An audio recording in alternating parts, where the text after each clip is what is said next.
Hello everyone, welcome to our YouTube channel. Start करते हैं हमारी सीरीज़ को। अगर आपने इस सीरीज़ की प्रीवियस वीडियोस नहीं देखी हैं तो प्लेलिस्ट बना हुआ है, वहां से आप देख सकते हैं सारी वीडियोस। एनवीएस पीवाईस क्यू क्वेश्चंस के नाम से प्लेलिस्ट मिल जाएगा, डिस्क्रिप्शन में उसका लिंक भी मिल जाएगा। टेलीग्राम चैनल का लिंक मिलेगा डिस्क्रिप्शन में, उसे ज्वाइन कर लीजिएगा, जहाँ पर आपको एग्जाम से रिलेटेड इन्फॉर्मेशन PDF वगैरह मिलते रहेंगे। स्टार्ट करेंगे क्वेश्चन नंबर फर्स्ट से। Which of the following is not an objective of समग्र शिक्षा? समग्र शिक्षा अभियान जो चलाया गया था भारत सरकार के द्वारा, इसका क्या उद्देश्य नहीं है?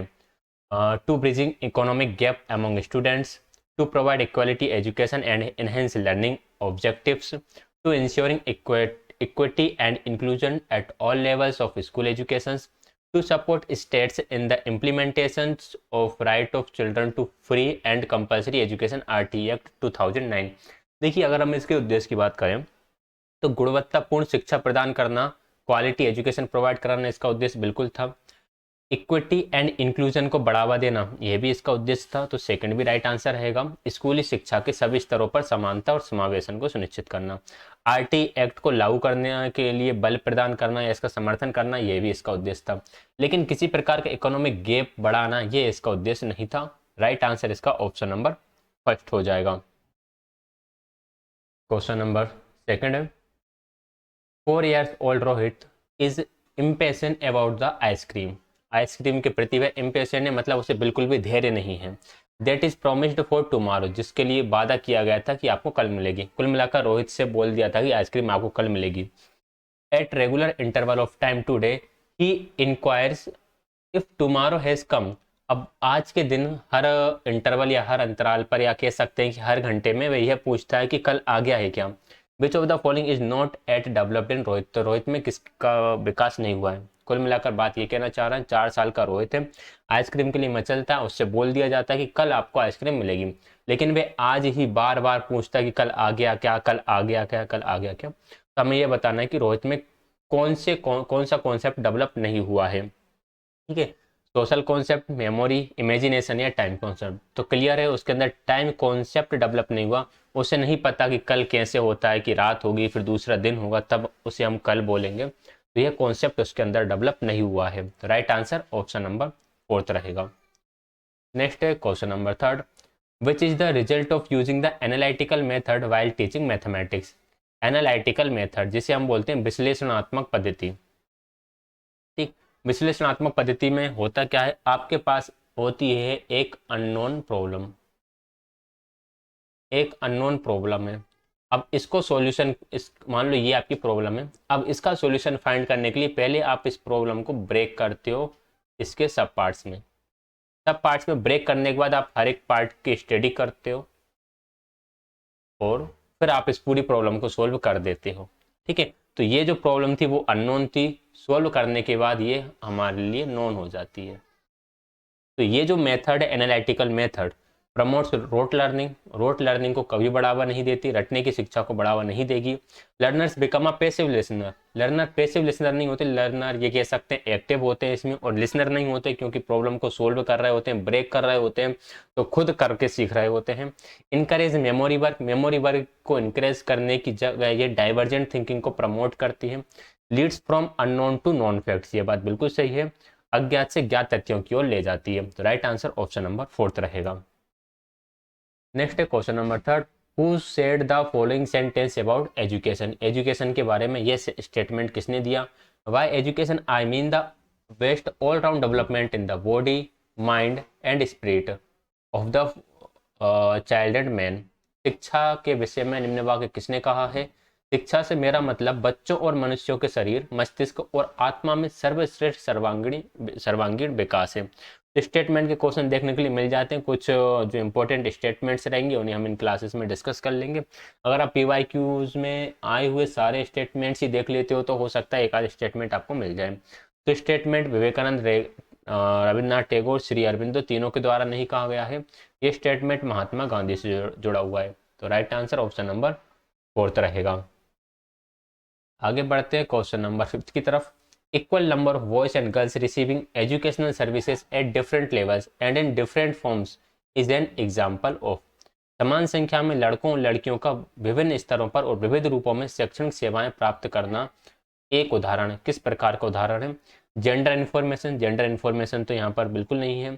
जेंडर सेंसिटिविटी, लैंगिक संवेदनशीलता भी नहीं चल रही। लैंगिक संवेदनशीलता में सिर्फ लड़कियों को बढ़ावा देते हैं, मतलब लड़कियों को थोड़ा सा आप रिजर्वेशन देते हैं। जेंडर इक्वलिटी ये हो सकता है क्योंकि equal number of boys and girls, समान संख्या में लड़कों और लड़कियों को शिक्षा प्रदान की जा रही है, शैक्षिक सेवाएं प्रदान की जा रही हैं। जेंडर फेयरनेस, निष्पक्षता वगैरह कुछ नहीं है। तो राइट आंसर यहाँ पर ऑप्शन नंबर 3 बनेगा। जेंडर सेंसिटिविटी क्या है, इसके बारे में हम प्रीवियस वीडियोस में बहुत अच्छे तरीके से समझ चुके हैं। अगर आपने प्रीवियस वीडियोस नहीं देखी है तो जाके देख लीजिएगा। मूव करेंगे नेक्स्ट क्वेश्चन की तरफ। Question number 6, look at the following figure and identify the principle of organization proposed by Gestalt. Gestalt की थ्योरी में कुछ 4 से 5 प्रिंसिपल दिए गए थे, इनके बारे में हम पढ़ लेंगे। तो कौन सा प्रिंसिपल इस फिगर को शो करता है, ये फिगर जो है ये किस प्रिंसिपल के अंदर आएगा? Law of continuity, law of common law कुछ था ही नहीं, लॉ ऑफ इक्वलिटी या लॉ ऑफ क्लोजर। तो ये आपका आता है लॉ ऑफ क्लोजर के अंदर, क्लोजर के नियम के अंदर। अब लॉ ऑफ क्लोजर क्या था? लॉ ऑफ क्लोजर का मतलब होता है समग्रता। ठीक है, ये जो फिगर है ये बीच बीच में से ब्रेक है, फिर भी आपको यहाँ पर कुछ इस तरह की एक आकृति दिखाई दे रही होगी कि आप इसे अपने ही हिसाब से पूरा क्लोज कर लेते हो कि एक ये पूरा ट्राइंगल इस तरह से बना हुआ है और आप इसे भी क्या मान लेते हो, जुड़ा हुआ मान लेते हो। तो ये लॉ ऑफ क्लोजर है। ठीक है, हालांकि ऐसा था नहीं, ये जो फिगर था वह ऐसा नहीं बना था, ये फिगर कुछ इस तरह का बना हुआ था, इस तरह का। हालांकि ये बहुत ही वाहियत से बन गया, इस तरह का फिगर बनाता है, लेकिन फिर भी हम इसे ऑटोमेटिक कंप्लीट कर लेते हैं, तो इसे हम लॉ ऑफ क्लोजर बोलेंगे। चलिए इसके बारे में थोड़ा हम बात कर लेंगे। गेस्टोल्ट के कुछ सिद्धांत थे, जिसमें सबसे पहले आता है आपका समानता का सिद्धांत, प्रिंसिपल ऑफ सिमिलैरिटी। रूप रंग आकार में समानता देखते हैं हम यहाँ पर, कलर, शेप और साइज में समानता देखेंगे। यहाँ पर हम देख रहे हैं कि ये जो दो ग्रुप बने हुए हैं इनका कलर अलग है और ये जो थर्ड ग्रुप है इसका कलर अलग है। यहाँ पर हम ये क्लियर देख पा रहे हैं कि ये जो 4 डॉट्स है ये सर्कुलर है, बाकी ये स्क्वायर शेप में है। यहाँ पर हम ये देख सकते हैं कि ये आपका थोड़ा ग्रे कलर सा है, ये आपका पिंक कलर का है और ये शायद ब्लैक या ब्लू जो भी है इस कलर में है। तो हम रंग रूप आकार के हिसाब से चीज़ों को बांट देते हैं, उनमें समानताएं देख लेते हैं। अब यहाँ पर सभी का रंग एक जैसा है, लेकिन हम किस बेसिस पे इसको देखेंगे? हम इस बेसिस पे देखेंगे कि ये जो चार या पांच, जो ये जो 5 डॉट थे ये डॉट फॉर्म में थे और ये जो 4 हैं ये स्क्वायर फॉर्म में है। ठीक, तो ये होता है आपका प्रिंसिपल ऑफ सिमिलैरिटी। आगे बात करेंगे, सेकंड आता है निकटता का संबंध, प्रिंसिपल ऑफ प्रॉक्सिमिटी। निकटता का संबंध, जो पास पास होते हैं हम उनको एक अलग ग्रुप में बना देते हैं। निरंतरता का सिद्धांत, प्रिंसिपल ऑफ कंटिन्यूटी। अब यहाँ पर हम ये देख रहा है कि ये दो लाइन कुछ इस तरह से गई हुई हैं, एक लाइन ये है और ये एक लाइन ये है, ये डॉट फॉर्म में ये कुछ इस तरह से गई हुई है। लेकिन ये भी हो सकता है कि ये चारों लाइन एक पॉइंट पर आकर मिली हुई हो, ये लाइन यहाँ से आई हो, ये लाइन यहाँ से आई हो, एक लाइन इधर से आई हो और ये एक लाइन इधर से आई हो सकता था ना कि ये चारों लाइन अलग अलग डायरेक्शन से आई हुई हो। लेकिन हमें ऐसा लग रहा है कि ये जो लाइन है ये एक पूरी लाइन है और ये एक पूरी लाइन है, तो ये प्रिंसिपल ऑफ कंटिन्यूटी होता है। फिर आता है प्रिंसिपल ऑफ क्लोजर, जिसके बारे में हमने अभी बात करी थी, ये डायग्राम हमारे एग्जाम में आया था। ये हमें यहाँ पर कुछ नहीं है, सिर्फ 2 कर्व बने हुए हैं, लेकिन हम इसे पूरा सर्कल मान सकते हैं। इसे हम ये इस तरह से कंसिडर कर सकते हैं, इसको अगर हम ज्वाइंट कर दें तो इस तरह से, इसे हम एक तरह से फुटबॉल मान सकते हैं, जबकि ये फुटबॉल नहीं है। यहाँ पर कुछ 1 2 3 4 कुछ पेंटागॉन्स हैं जो अलग अलग तरीके से अरेंज किए हुए हैं। ठीक, अच्छा एक और आता है इसमें, लॉ ऑफ सराउंडनेस। सराउंडनेस वाला इसमें के अंदर मैं ऐड करना भूल गया हूँ, चलिए इसे हम डिस्कस कर लेंगे कभी। Question number 7, the sub group of language which is concerned with understanding the meaning and proper uses of single words phrases is known as. देखिए यहाँ पर इस चीज़ को याद रखना, proper uses of single word and phrases. Language के use करने के तरीके को कहाँ किस में बताया जाता है? सिंटैक्स, फोनेटिक्स, सेमेंटिक या वर्ड स्ट्रक्चर। वर्ड स्ट्रक्चर तो शब्द संरचना हो गया, इसी हटाओ। सिंटैक्स आपका बताता है स्ट्रक्चर ऑफ सेंटेंस, जो आपका सेंटेंस है या जो आपके फ्रेजेस हैं उनका स्ट्रक्चर किस तरह का रहेगा। तो फोनेटिक्स जो होता है ये होता है आपका, आप ये कह सकते हैं ये बताता है रूल्स ऑफ साउंड। ठीक है। रूल्स ऑफ साउंड मीन्स जो हम वर्ड का प्रोनाउंसिएशन करते हैं, जैसे इसका प्रोनाउंसिएशन द होगा, इसका सब ग्रुप होगा, ये लैंग्वेज है, इसके रूल क्या होते हैं वो हम फोनेटिक्स के अंदर पढ़ते हैं। और जो सिमेंटिक है, सिमेंटिक ये बताता है कि आप एक वर्ड का सही तरीके से यूज़ कहाँ कर सकते हो, एक फ्रेज का यूज़ कहाँ पर करोगे। राइट आंसर इसका ऑप्शन नंबर 3 रहेगा, शब्दार्थ विज्ञान, सिमेंटिक्स। नेक्स्ट है question number 8, what is egocentrism, अहम केंद्रिता क्या है।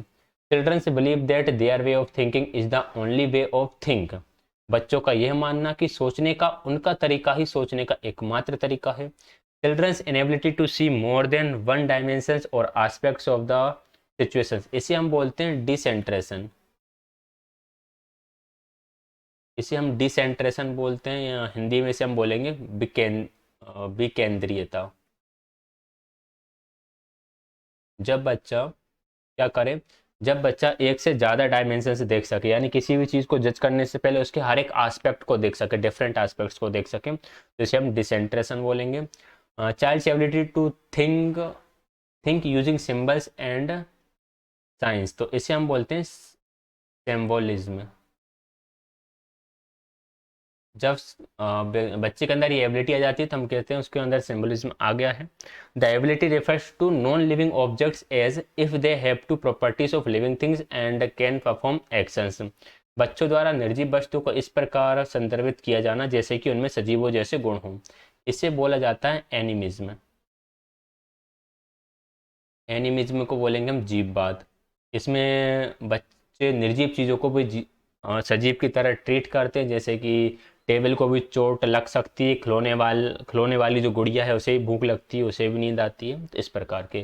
तो ये सारे तो होंगे नहीं, फिर ईगोसेंट्रिज्म के लिए कौन सा बच्चा, ऑप्शन नंबर फर्स्ट बच्चा। बच्चों का यह मानना है कि उनके सोचने का तरीका ही सोचने का एकमात्र तरीका है। बच्चों को लगता है कि जो चीज़ उसे सही लगती है वही चीज़ सही है, यानी उसके लिए अगर खेलना अच्छा है तो सभी को, उसे खेलना पसंद है सभी को खेलना पसंद होना चाहिए, उसे चॉकलेट आइसक्रीम पसंद है तो सभी को ही पसंद होना चाहिए, इस प्रकार से। तो राइट आंसर इसका ऑप्शन नंबर फर्स्ट होगा। Question number 9, as per the guidelines given by NCERT for teaching English from class 6 to 8, supplementary text books has been prepared for self study which encourage reading for, कक्षा 6 से 8 तक अंग्रेजी पढ़ाने के लिए NCERT द्वारा दिए दिशा निर्देशों के अनुसार सप्लीमेंट्री पाठ्य पुस्तक स्वयं अध्ययन हेतु तैयार की गई हैं जो निम्न हेतु पढ़ने को प्रोत्साहित करती हैं। प्लेजर आएगा, प्लेजर इनसे मिलता है सप्लीमेंट्री मटेरियल से, क्योंकि उससे आप चीज़ें आसानी से समझ पाते हैं, कुछ एक्स्ट्रा नॉलेज मिलता है, बट ओनली प्लेजर की वजह से ये गलत हो गया। जस्ट इन्फॉर्मेशन से भी कहीं ज़्यादा इसके यूजेस होते हैं। कोर्स कंप्लीशन इसका उद्देश्य बिल्कुल नहीं होता। बोथ इन्फॉर्मेशन एंड प्लेजर, बिल्कुल ठीक, इससे एक्स्ट्रा नॉलेज भी मिलता है और इनको पढ़ने में आनंद भी आता है। तो राइट आंसर ऑप्शन नंबर 4 हो जाएगा। Question number 10, which of the following is not a challenge for girl child education, बालिका शिक्षा हेतु निम्न में से कौन एक चुनौती नहीं है। लैक ऑफ इंफ्रास्ट्रक्चरल फैसिलिटीज़, ये एक तरह से चुनौती है क्योंकि जो सुविधाएं चाहिए बालिकाओं के लिए वह सुविधाएं कई बार नहीं मिल पाती हैं। लैक ऑफ फीमेल टीचर्स, ये भी एक प्रकार का वेरियर है कि जो महिला शिक्षिकाएं हैं उनका अभाव है। Social sense of insecurity about girls, ये बात भी बिल्कुल ठीक है, लड़कियों के बारे में असुरक्षा की सामाजिक अनुभूति, कई सोसाइटीज ऐसी हैं जो उतनी सेंसिटिव नहीं है गर्ल्स की सिक्योरिटी को लेकर। Discrimination on the basis of religion और कास्ट, अगर रिलीजन और कास्ट के बेसिस पे डिस्क्रिमिनेशन करेंगे तो ये तो दोनों के लिए काम करेगा, गर्ल्स एंड बॉयज़ दोनों के लिए काम करेगा, तो इसे एक तरह का बैरियर नहीं माना जाता क्योंकि ये आज के टाइम में बिल्कुल ख़त्म सा ही हो गया है। तो फोर्थ ही इसका राइट आंसर आएगा, हमसे नोट पूछा गया था। बाकी के तीनों जो हैं ये तीनों मेन चैलेंजेस हैं गर्ल्स एजुकेशन के लिए, फोर्थ वाला मेन चैलेंज नहीं है। तो राइट आंसर ऑप्शन नंबर 4 बनेगा। तो ये थे हमारे आज की क्लास के 10 क्वेश्चंस। आई होप आपको कुछ नया सीखने के लिए मिला होगा। टेलीग्राम चैनल का लिंक आपको डिस्क्रिप्शन में मिल जाएगा, इंस्टाग्राम का लिंक मिल जाएगा, वहाँ पर आप चाहें तो डाउट पूछ सकते हैं। चैनल को सब्सक्राइब कर दीजिएगा, वीडियो को लाइक एंड शेयर कर दीजिएगा। वीडियो देखने के लिए आप सभी का बहुत बहुत धन्यवाद।